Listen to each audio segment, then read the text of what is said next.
Hello friends, welcome to my channel. Today's topic is cost of capital. Last video में हमने सीखा था कि कॉस्ट ऑफ डेट क्या होता है, cost of redeemable debt, cost of irredeemable debt, इन सब के बारे में डिस्कस किया था। आज के इस वीडियो में हम सीखेंगे कॉस्ट ऑफ प्रेफरेंस शेयर के बारे में। लास्ट वीडियो में कॉस्ट ऑफ डेट पढ़ा था, आज के इस वीडियो में पढ़ेंगे कॉस्ट ऑफ प्रेफरेंस शेयर्स, और आने वाली 2 वीडियोज़ में ये आपका पूरा चैप्टर ख़त्म हो जाएगा। So today's topic is cost of preference shares. आसान सा टॉपिक है, छोटी सी वीडियो बनेगी।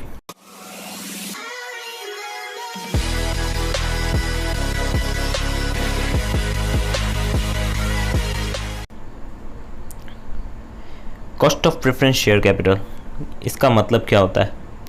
Preference share capital is the paid dividend at a specified rate on a face value of preference shares. ये एक स्पेसिफाइड रेट पे डिविडेंड दिया जाता है शेयर होल्डर्स को। Payment of dividend to the preference share are not mandatory but are given priority over the equity share holder.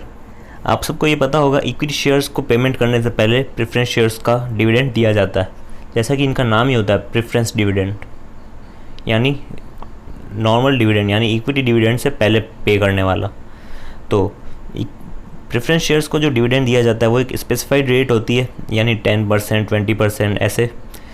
But उनको dividend देना mandatory नहीं है। अगर कंपनी को प्रॉफिट हुआ है तो वो डिविडेंड देगी, अगर कंपनी को प्रॉफिट नहीं हुआ है तो देना कोई कंपलसरी नहीं है।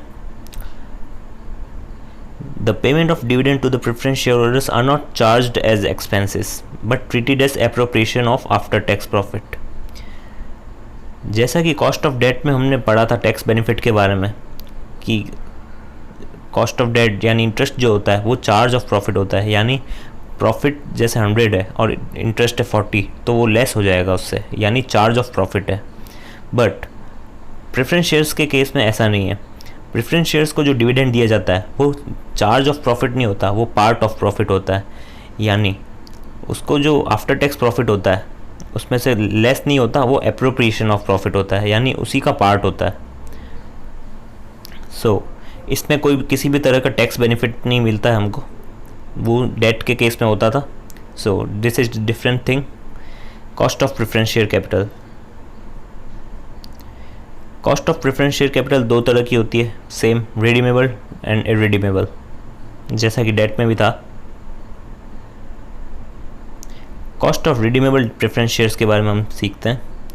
Preference shares issue by the company which are redeemed on its maturity, जैसा कि डेट के केस में था, यानी मैच्योरिटी पे इनको रिडीम कर दिया जाता है, यानी कंपनी इनका पैसा मैच्योरिटी पे, यानी 5 साल बाद, 10 साल बाद या इससे ज़्यादा इनको पैसा पे कर देती है, यानी रिडीम कर देती है।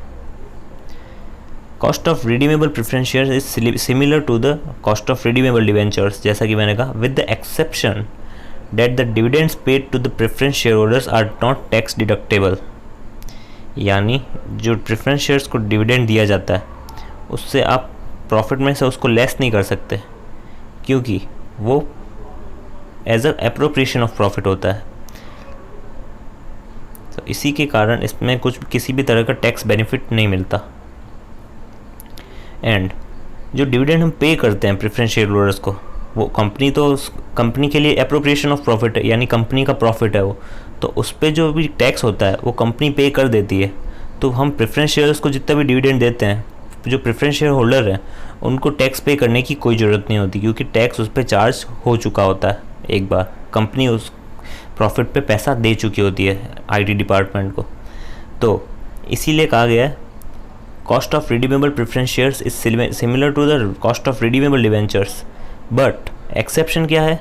डिविडेंड जो पे करते हैं हम प्रेफरेंस शेयर होल्डर्स को, वो टैक्स डिडक्टिबल नहीं होता, यानी उस पर टैक्स नहीं लगता है किसी भी तरह का। अब हम फॉर्मूला देख लेते हैं रिडीमेबल प्रेफरेंस शेयर्स का। फॉर्मूला एग्जैक्ट सेम तो नहीं रहेगा, इसमें सिर्फ एक चीज़ चेंज हो जाएगी।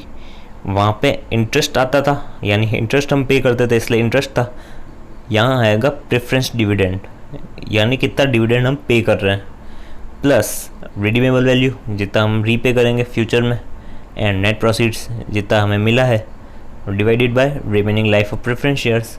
As it is same formula है, only thing different is PD, यानी प्रेफरेंस डिविडेंड।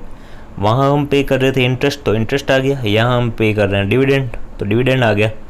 और यहाँ टैक्स ये 1 - T क्यों नहीं हुआ, जैसा कि मैंने आपको पहले भी बता दिया, ये जो प्रेफरेंस शेयर की जो इनकम होती है, डिविडेंड होता है, ये एप्रोप्रिएशन ऑफ प्रॉफिट होता है, यानी ये प्रॉफिट का हिस्सा है, तो इसमें हमको किसी भी तरह का टैक्स बेनिफिट नहीं मिलेगा। इसीलिए यहाँ प्रेफरेंस डिविडेंड आ गया, annual preference dividend, redeemable value, net proceeds and remaining life of preference shares. अब इसका एक क्वेश्चन देख लेते हैं। XYZ limited issues 2000 10% preference shares of 100 each at 95, यानी डिस्काउंट पे इशू किया गया preference share. The company proposes to redeem preference shares at the end of 10th year. 10th year के बाद, यानी 10th ईयर्स के एंड में इसको रिडीम कर दिया गया। किस पे? पार पे। अगर कोई भी इंफॉर्मेशन नहीं दी हुई है कि प्रीमियम पे रिडीम किया गया या डिस्काउंट्स पे रिडीम किया गया, तो हम एज्यूम कर लेंगे कि वो पार पे रिडीम हुआ है। अब हम कंपोनेंट्स देख लेते हैं। PD कितना आ गया? 10, 100 इंटू 10%, फेस वैल्यू पे होता है डिविडेंड भी, 10 आ गया PD। एंड रिडीमेबल वैल्यू कितनी हो जाएगी? 100, क्योंकि हम पार पे रिडीम कर रहे हैं। और नेट प्रोसीड्स आज की डेट में हमें कितना मिलेगा? 95। इन सब को अगर हम फॉर्मूले में पुट कर दें और सॉल्व कर दें तो हमारा आ जाएगा cost of preference shares 10.77%। KP यानी कॉस्ट ऑफ प्रेफरेंस शेयर आ गया 10.77%। Next, cost of irredeemable preference shares. The cost is calculated by dividing preference dividend with the current market price और net proceeds from the issue. इसका simple सा formula है, PD preference dividend को अगर हम divide कर दें नेट प्रोसीड से तो आ जाएगा cost of irredeemable preference shares, cost of irredeemable preference shares. जैसा कि डिवेंचर्स वाले कॉस्ट ऑफ डेट में भी हमने पढ़ा, वहाँ पे क्या था? I यानी interest divided by net proceeds. यहाँ भी सेम चीज़ है, वहाँ इंटरेस्ट पे कर रहे थे इसलिए इंटरेस्ट था, यहाँ डिविडेंड पे कर रहे हैं इसलिए डिविडेंड है। Preference dividend divided by net proceeds, तो आ जाएगा cost of irredeemable preference shares यानी KP। इसका भी एक क्वेश्चन ले लेते हैं। Suppose XYZ and company issues 2000 10% preference shares of 100 each at 95, यानी कंपनी इशू कर रही है 2000 प्रेफरेंस शेयर्स डिस्काउंट पे, यानी 95 रुपीज़ पे। Calculate the cost of preference shares. अब कंपोनेंट्स आपके सामने है, सब आप खुद भी सॉल्व कर सकते हैं। PD कितना आ जाएगा, यानी प्रेफरेंस डिविडेंड 10, 100 का 10%, 10 आ गया PD। नेट प्रोसीड्स कितनी आ जाएगी? 95। अब हम निकाल सकते हैं, 10 डिवाइडेड बाय 95 आ गया 10.53%। That's it. ये था cost of irredeemable preference shares.